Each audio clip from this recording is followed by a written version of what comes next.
So, when I was in high school, back in my day, back in high school, I was in something called WRTV, and that was what that is it's a television program for our school. It's the people that go on the news, right? Like every morning they turn on the show. People, we have a news set. It's like this. It's like this.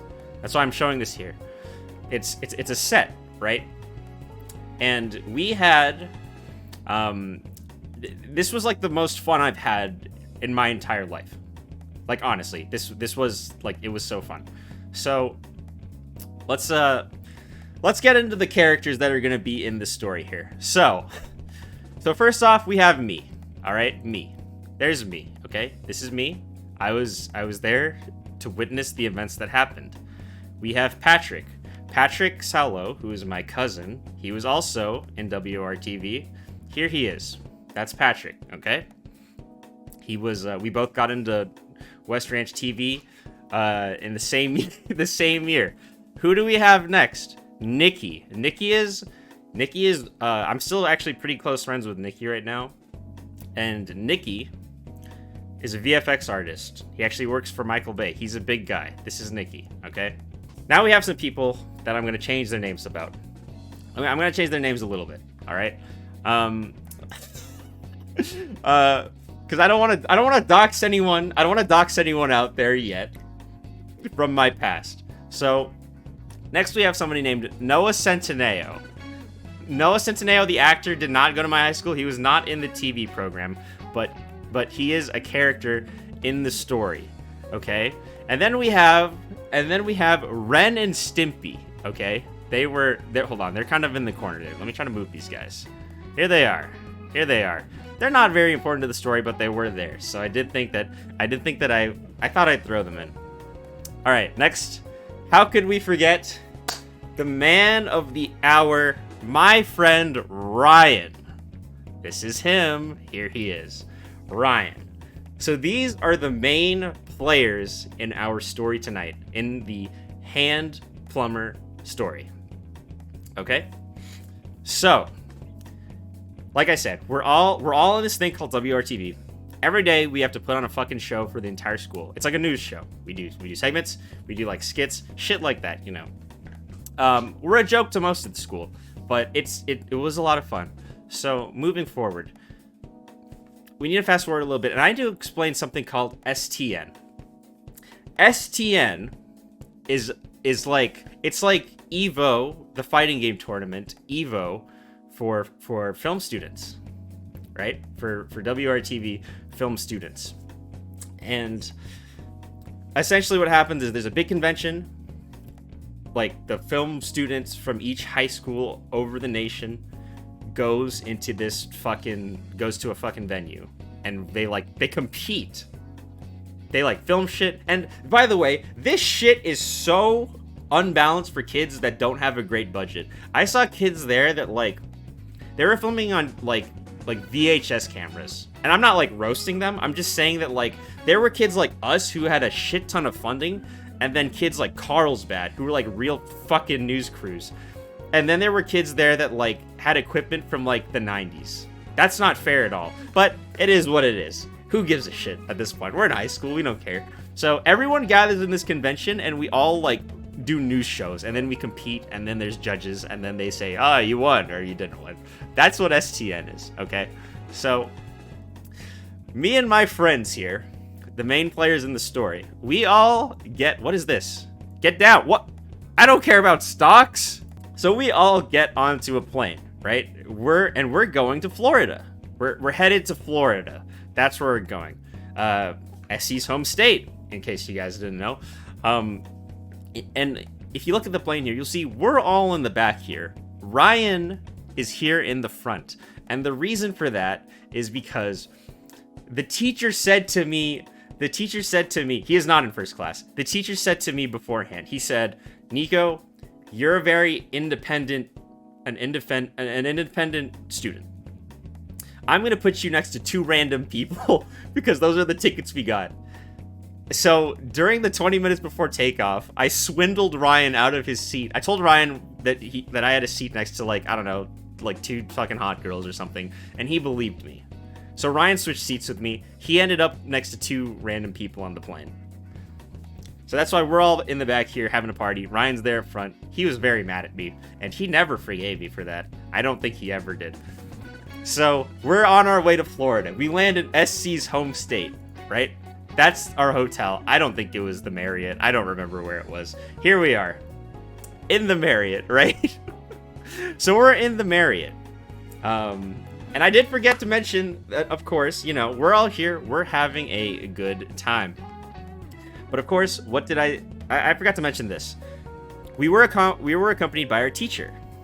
Her name is Mrs. O. That's what we called her. So we're going to call her Mrs. O. So Mrs. O is overseeing us. We're going out. We're doing our film student things. We're going around. We're filming news shows. We're interviewing people. We're doing skits. Things of that sort, you know. We're running around. Nikki. Nikki's always on VFX, actually. He was in his room all day. Noah's around. I got to interview people. I got to produce. Ryan's going around. Ryan actually fucking was just asleep all day. Ryan was asleep. He didn't do shit. He was asleep in the hotel room. Me and Patrick are going around. Me and Patrick were on the same team, actually. We got to do movie trailer. Caden, I mean, Ren and Stimpy. I don't know what they were doing. I'm sure that they were doing something important. Ryan's asleep. We're running around, right? Teacher's overseeing everything. Okay? Teacher's overseeing all of us, by the way. So we were, you know, we're eventually, the day comes to a close. Okay? All of us here. We return back. Teacher says, we return back to our posts. We're like, phew, God, that was a hell of a day, huh? Hell of a day. Noah's like, all right, everyone, let's pack it in. We all go. They go into their room. Ryan goes into his room. Ryan is with Noah. Nikki goes into the room. Nikki is with Noah. Ren and Stimpy go into the room. Ren and Stimpy, Noah, and Nikki are in the same room. Okay, that's what happens here.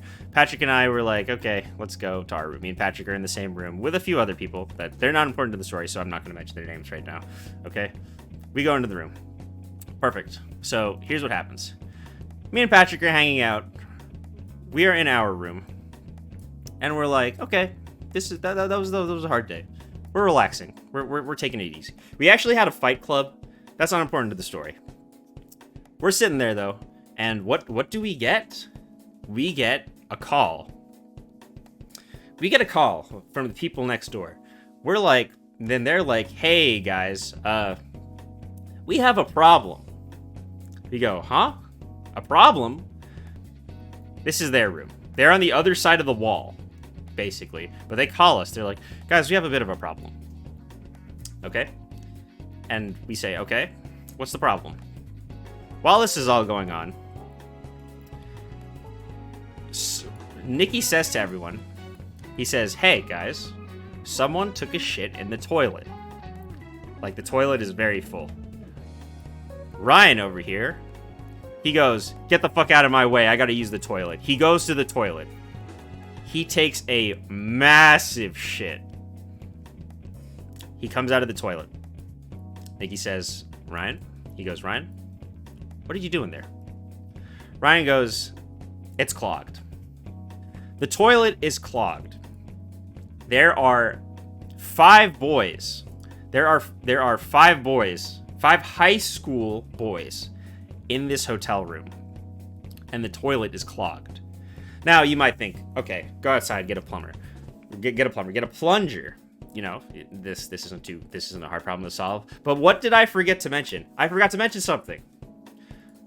While we all went to our rooms and slept soundly, or just hung out after a long, hard day's work, what happened?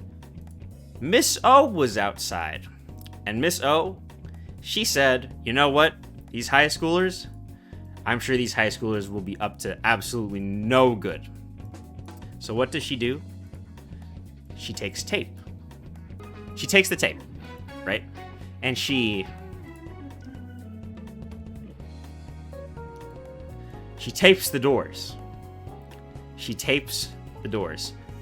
So now, why does Miss O do this? Miss O tapes the doors because she doesn't want us getting out.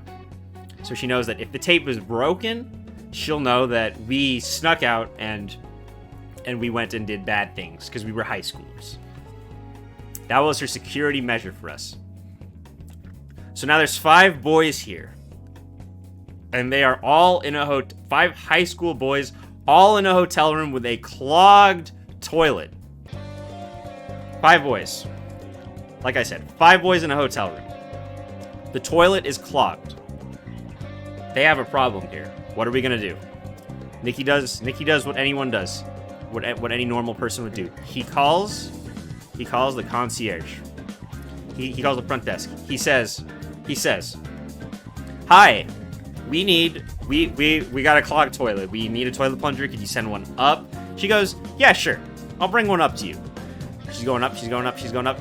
Reaches the hotel room door. She retreats. Calls back. She says, "Oh, listen. There's tape on your door. We can't mess with that. I'm very sorry." Scurries off screen.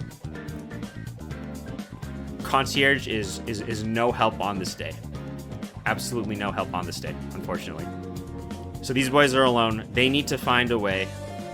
They need to find a way to unclog this fucking toilet, okay? Because people are gonna have to use the bathroom. And do you really want to use the bathroom when it's just full of poop? I don't think so.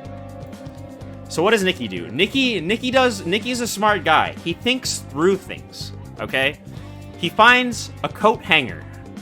He starts finagling it.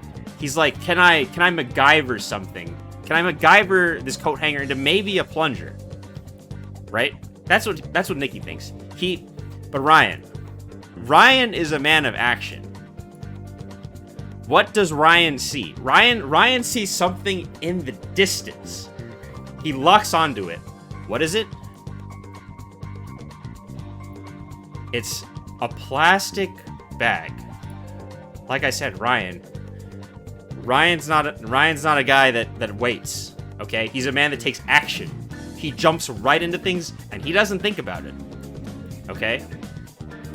So Ryan, he decides, I'm going in this, and I'm going into this, and I'm going in with it with a plastic bag. Okay? So now, what happens? Ryan takes his plastic bag. Here he goes, right in front of the toilet.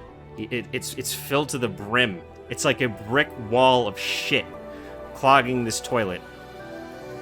Ryan takes his plastic bag. He takes it, okay? That's what he does, and he's fighting. He sees that the toilet's filled with shit. The toilet is filled with shit. It's too much. He fights. Ryan's fighting for his fucking life against this toilet. He's gotta do it. It's not just him. It's not just him that wants the toilet unclogged. It's the 4 other people in there. By the way, they're live streaming this to us. He's going at it. But what does Ryan realize? He takes the bag and he looks at it. He exclaims, "There's a hole! There's a fucking hole in the plastic bag! The one thing that's keeping his hands safe from poopy germs! There's a hole in the bag!" What's Ryan gonna do? What's he gonna do? But you know what? His hand's already dirty. Ryan is a man of principle. He will not let a few germs defeat him. So what does he do? He brings up his hand, he looks at it. He looks at the hole. He realizes, it's too late. I can't do anything about this. Ryan, he takes a deep breath. He puts the plastic bag back on, and he goes at it again. He's not letting up. Ryan's fighting the shit. He's trying to undo it. He's trying to unclog it, and eventually he sees the light. He's going at it. Suddenly, the shit breaks loose. It breaks loose. He hits the plunger. Noah, Nikki, they're watching from the side. They're cheering him on. He hits the plunger. And the shit, it flushes down the toilet. And the toilet is completely unclogged. And it was all thanks to Ryan. Ryan, the god himself, armed with a penetrated plastic bag, unclogs the toilet of shit. And he saves the day for everyone. And everyone, Noah, Nikki, Ren and Stimpy, and Ryan, they can all use the toilet in peace for the rest of the night. And that is where the story ends. It was a tale of heroism, a tale of bravery, of courage, and Ryan pulled it out.